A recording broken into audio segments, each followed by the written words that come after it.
कपड़े का ससुराल। एक बार फिर से सुबह सुबह निखिल के घर की घंटी बजी। निखिल वैसे ही पूरा दिन अपने दरवाजे की घंटी के बजने से परेशान था, क्योंकि उसे पता था कि दरवाजे की घंटी उसके घर आने वाले मेहमान या दोस्त नहीं बजाते थे, बल्कि ये घंटी तो वो सारे डिलीवरी बॉय बजाते थे जो उसकी पत्नी शनाया के मंगाए हुए पार्सल्स लेकर आते थे। जैसे ही दरवाजे की घंटी बजी, निखिल की माँ कावेरी यानी कि शनाया की सास के चेहरे पर गुस्सा नजर आने लगा। लो, हो गए शुरू पार्सल वाले सुबह से ही आना। अब शाम तक बस यही चलता रहेगा। तो मैं क्या करूं मम्मी? वो लोग पार्सल लेकर आएंगे तो रिसीव तो करना ही पड़ेगा ना। उन्हें ये कहकर वापस तो नहीं भेज सकता कि मुझे नहीं चाहिए भाई।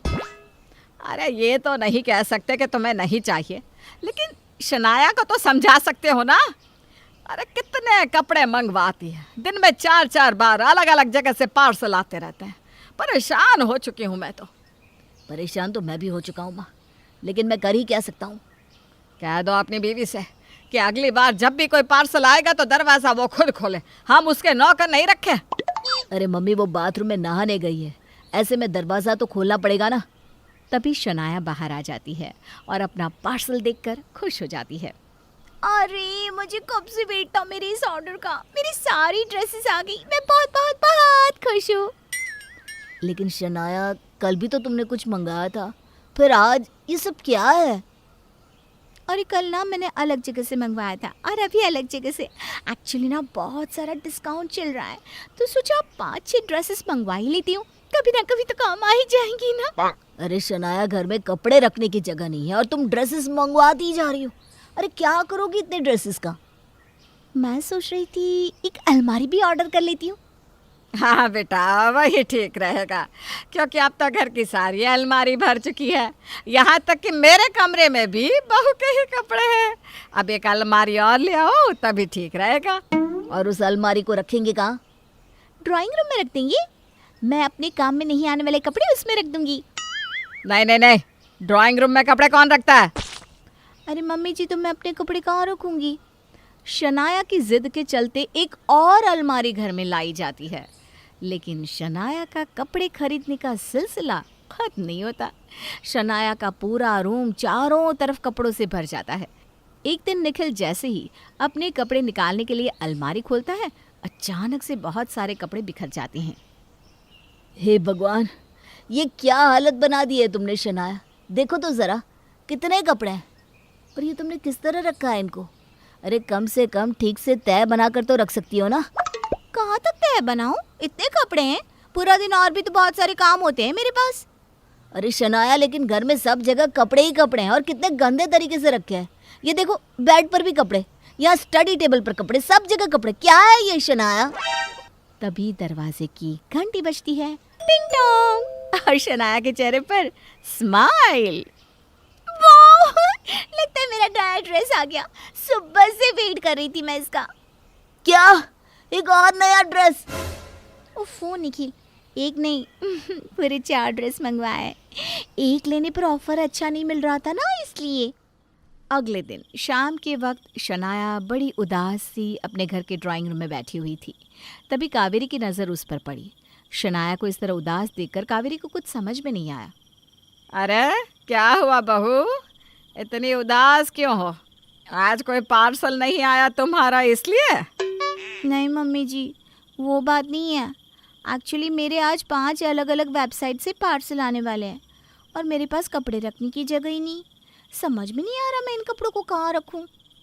बेटा, अब तो एक रसोई बची है, एक काम करो, वहीं रख लो कपड़े। हाँ मम्मी जी, वैसे आइडिया ना अच्छा है। किचन में वो साइड वाली रैक एकदम खाली है, वहाँ रख देती हूँ। वाह मम्मी जी वाह, आपने तो मेरी सारी प्रॉब्लम सॉल्व कर दी। Thank you thank you thank you so much mummy ji. अरे अरे, एक मिनट बहू, देखो तुम रोज इतने कपड़े मंगवाती हो, कल ही 4 ड्रेसेस आए थे, अब आज क्या आ रहा है? मैंने आज ना गर्म कपड़े ऑर्डर किए हैं मम्मी जी। अब 6 महीने बाद सर्दी शुरू हो जाएगी, तो सोचा कुछ स्वेटर मंगवा लेती हूँ। अरे बहू, 6 महीने पहले ये सब लेने की क्या ज़रूरत है? मम्मी जी, सब लेकर रखना चाहिए, पता नहीं कब किस चीज़ की ज़रूरत पड़ जाए। शनाया के पागलपन को देखकर कावेरी और निखिल का दिमाग खराब हो चुका था। शनाया पूरा दिन अपने मोबाइल में कपड़े देखकर शॉपिंग करती रहती। उसका ध्यान घर के काम में बिल्कुल भी नहीं था। कुछ दिनों के बाद कावेरी के घर पे उनके एक रिश्तेदार का शादी का इनविटेशन आया। शनाया और निखिल, तुम दोनों को इस शादी में जाना है। जी मम्मी जी, हम दोनों ज़रूर वहाँ जाएंगे। मैं आज ही टिकट बुक करवा लेता हूँ। ओहो, शादी में जाना है, तब तो मुझे शॉपिंग भी करनी पड़ेगी ना। अरे बहू, हमारा पूरा घर तो कपड़ों से भर चुका है। अब क्या घर के बाहर भी कपड़े रखोगी? कितने कपड़े रोज मंगवाती हूँ। अब शादी के लिए नई शॉपिंग करने की क्या ज़रूरत है? अरे मम्मी जी, लेकिन शादी के नाम पर तो सब शॉपिंग करते ही है ना। पहले के कपड़े थोड़ी ना पहन के जाएंगे। और इस तरह से शनाया और भी कपड़े ऑर्डर कर लेती है। शनाया और निखिल शादी में पहुंचते हैं। शनाया हर थोड़ी थोड़ी देर में कपड़े चेंज करती रहती और नए नए कपड़े पहनती। सब लोग उसके कपड़ों की तारीफ करते हैं। तभी शनाया की नज़र शादी के घर में काम करने आई एक गरीब लड़की के ऊपर जाती है, जो वहाँ सफाई का काम कर रही थी। शनाया ने देखा कि उसका कुर्ता साइड से फटा हुआ था और आसपास के लोग उसे अजीब नज़रों से देख रहे थे। शनाया को ये सब अच्छा नहीं लगता और वो उस लड़की से बात करती है। क्या नाम है तुम्हारा? जी मैडम, कमला। देखो कमला, तुम्हारे कपड़े फटे हुए हैं, तुम्हें ध्यान रखना चाहिए ना। सब लोग तुम्हें अजीब नज़रों से देख रहे हैं। आपकी बात सही है मैडम, लेकिन हम गरीब लोग हैं, हमारे पास पहनने को कपड़े नहीं हैं। क्या करें, जो है वही पहन लिए। कपड़े नहीं है? अरे फटे कपड़े तो नहीं पहनने चाहिए ना। बाकी किसी चीज़ पर खर्चा मत करो, लेकिन ऐसे कपड़े तो मत पहनो। शनाया, गरीब लोग हैं वो, नहीं होंगे उनके पास कपड़े। सही तो कह रही है वो। कमला, तुम मेरे साथ आओ, मैं तुम्हें नया ड्रेस देती हूँ। शनाया कमला को अपना नया ड्रेस दे देती है, लेकिन उसे देखकर भी कमला के चेहरे पर उदासी थी। अब क्या हुआ, ड्रेस अच्छा नहीं लगा?